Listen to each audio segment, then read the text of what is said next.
Okay, great, great. Yeah, keep them coming. So, as I mentioned, getting started can be a bit overwhelming, and the reason being is because of this slide.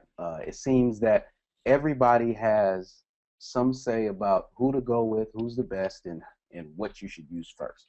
So what I've done is I've simplified it down. I mean, this is just a handful of providers. There's providers with all, I mean, they're everywhere, right? So out of these providers, if you want to just get started the best way and the quickest, these are actually the only three that you really need to be concerned with, and that's Aweber, MailChimp, and GetResponse. And if I were to sort them, of course, GetResponse is at the top because that's what I personally use and promote. Aweber and MailChimp are just as good. GetResponse is I found it to be the easiest and most powerful, meaning I can pull off more with less clicks and less tricks. Aweber integrates with everything. I mean, Aweber is known as the workhorse in the industry. It just works, and it works with everything. And MailChimp, although it has a great integration and their user interface is very, very user-friendly, most people or a lot of people that sign up with MailChimp is because it's free. MailChimp is one of the only providers that lets you get started for free, and I believe you can build a list up to maybe 2,000 people. You can't send, like emails to them or anything, but you can build the list, and then when you're ready to send, you can sign up for an account with them. So those are my three. That narrows it down. You can close your eyes and pick any one of them starting out, and you'll be good. But like I said, I personally use GetResponse. I have an Aweber account too. I started with Aweber. So I don't have any quarrels against any of them. I'm not one of those guys that say GetResponse, Aweber is trash, MailChimp is trash, GetResponse. It all depends on your business and how you structure it and how you anticipate using email marketing. So if we take free out of the equation, Mm-hmm. what kind of business would use GetResponse instead of Aweber? I mean, what are the distinctions Yes. that that would help somebody make a decision? Yes. So one of the reasons I moved to GetResponse is that creating newsletters and emails, it was a lot more easier, meaning they had a lot more visual aids to do that because I set up a lot of accounts, but I don't manage them. So people need to know, need to be empowered how to go in there and make an email, use a theme or whatnot, a template, I should say, easily and get going. And I found Aweber just did an update that has kind of raised the bar for them. But before then, Aweber was more list driven. You had to know where to go within the sub list. And once you figured it out, you had it. Another thing with GetResponse, and this is for more advanced marketers like myself that I use, GetResponse has what I call dynamic segmentation, which means I can send an email broadcast to multiple segments in multiple lists. And what that means is that if somebody is on my webinar list and then somebody's on my ebook list, and I want to send a broadcast to a specific group in both, GetResponse allows me to do that, as well as some other advanced segmentation features. But that's why I said getting started, any of these will do, because when the real difference comes from specific business needs, and if you don't need that high degree of marketing per se, any one of these will do. Anyone. So, a current Mailchimp user points out that you can actually send emails to your list Hmm. with the free Mailchimp account. It's just that that's a limited number of emails that you can send. Yeah, yes, it's limited, and I believe you have to. I should say the last time I checked with my Mailchimp account, I had to integrate my Amazon S3 service account because the data of the email had to be hosted somewhere because Mailchimp does not host that data for free. So maybe they've changed that, and also the autoresponders in Mailchimp are not activated for the free accounts. And the autoresponder is if you were delivering an ebook, you would not be able to automatically send them an email once they opted in to download that ebook. So yeah.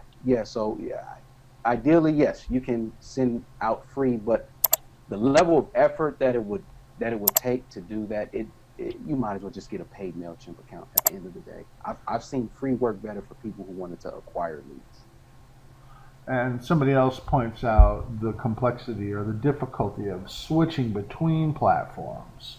For Ah. example, if you develop a list in Mailchimp and then decide you want to take it to Aweber, Mm-hmm. um, that does require you to send them out an opt-in again to allow them to opt into your Aweber account. Aweber doesn't just let you import email addresses Yeah, you are and correct. create a You are list. correct. And that's another area where I like to get response.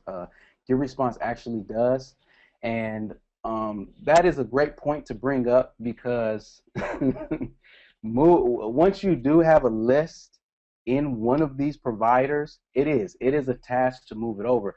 Not more so because you have to double opt in. That's a great point because anytime you ask somebody to opt in again, you're going to lose subscribers. There's never 100% conversion. So what I found is that an Aweber actually offers a single opt-in. You just have to get authorization.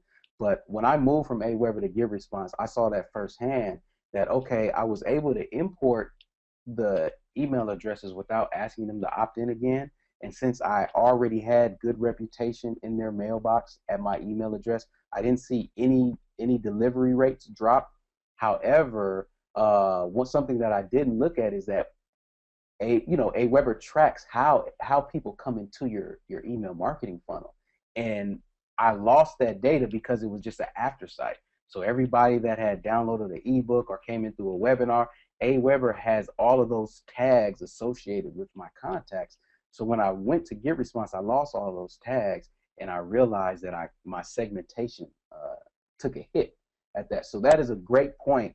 That if you do have an idea of maybe getting more detailed with your marketing, I would recommend, maybe Give Response. But as I said, for the most part, most business owners, Aweber, MailChimp, Give Response does what it needs to do. And at the point where you realize you need it to do more, it'll be very early. Um, so you'll be able to make the transition if needed, if need be, early instead of later where your list has grown to thousands. But yes, that is a great point to bring up. Is there any more? Is that it? Okay, okay, great. Well, I don't mind them. Keep them coming. And speaking of cost, the average cost to get started, it can range anywhere from $0 to $30 a month, and that'll give you a range of anywhere from 500 to 2,500 subscribers. And what you want to look for in that cost per subscriber base is you want to ensure that you can, one, send unlimited emails, but two, if they do limit your emails, you're going to want to know how many. How some people allow you to, send for 500 people, they allow you to send 2,000 emails a month.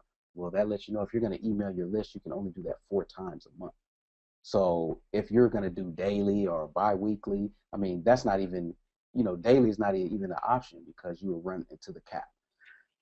Thankfully, Aweber Get Response and MailChimp, I don't believe they have any limitations on how many subscribers, how many emails you can send to your subscribers. But that is something to look into if you're looking at solutions outside of that.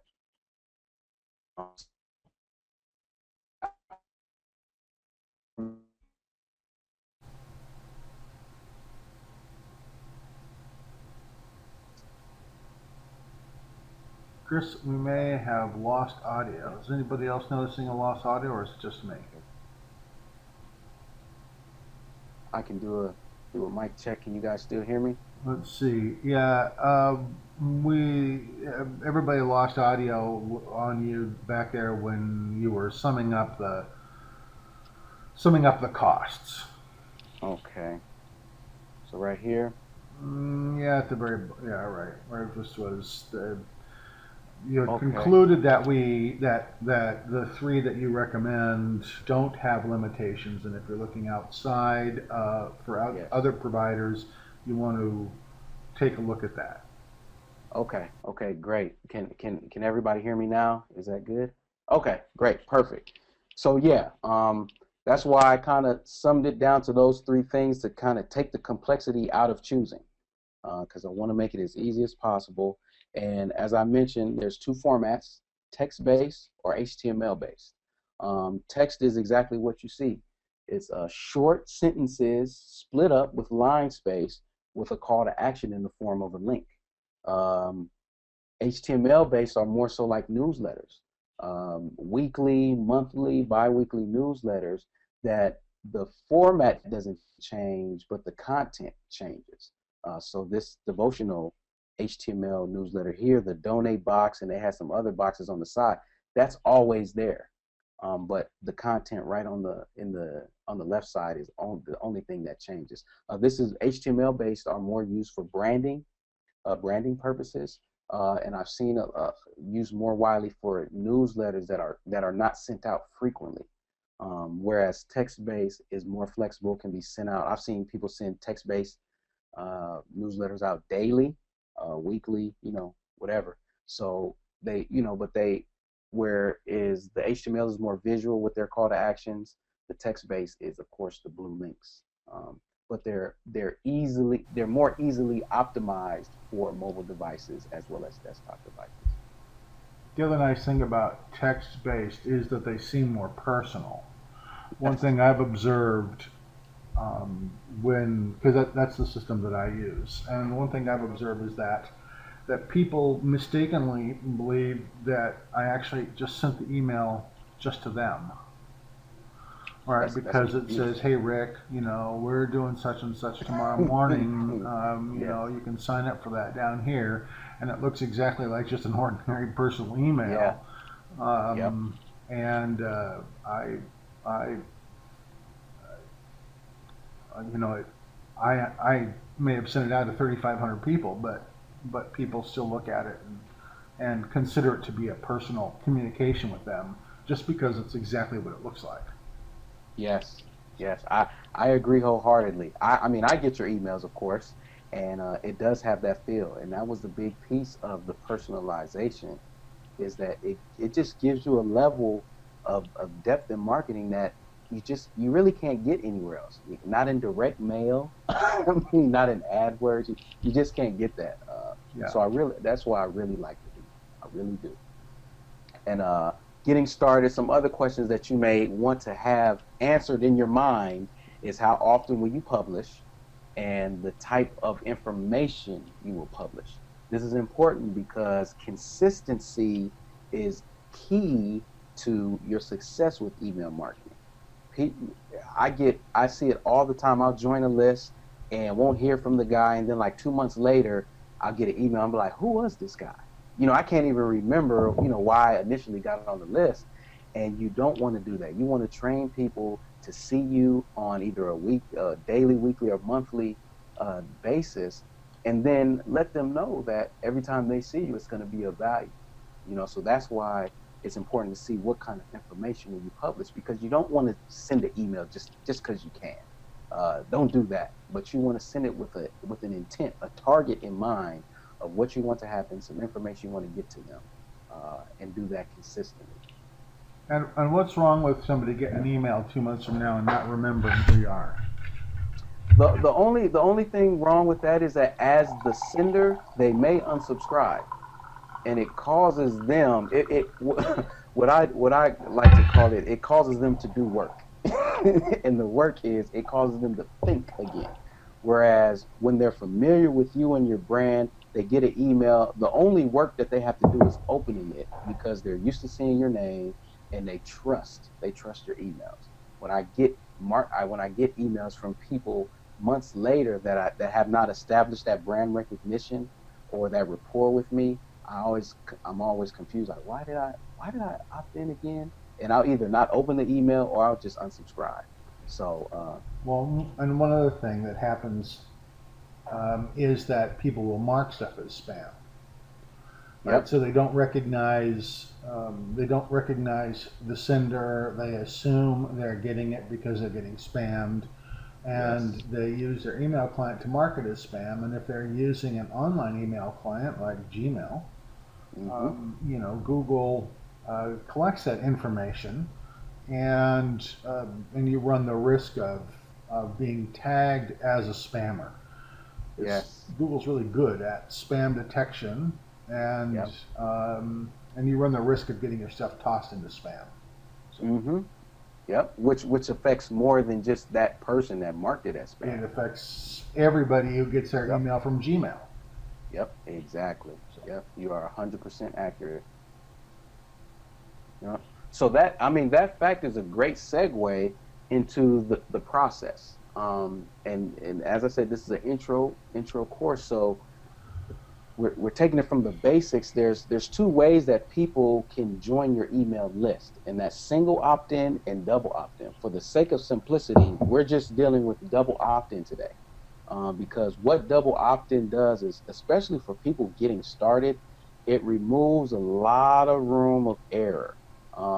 What double opt-in is another word for permission-based email marketing, which means you can't send somebody content until they verify that they gave you permission to.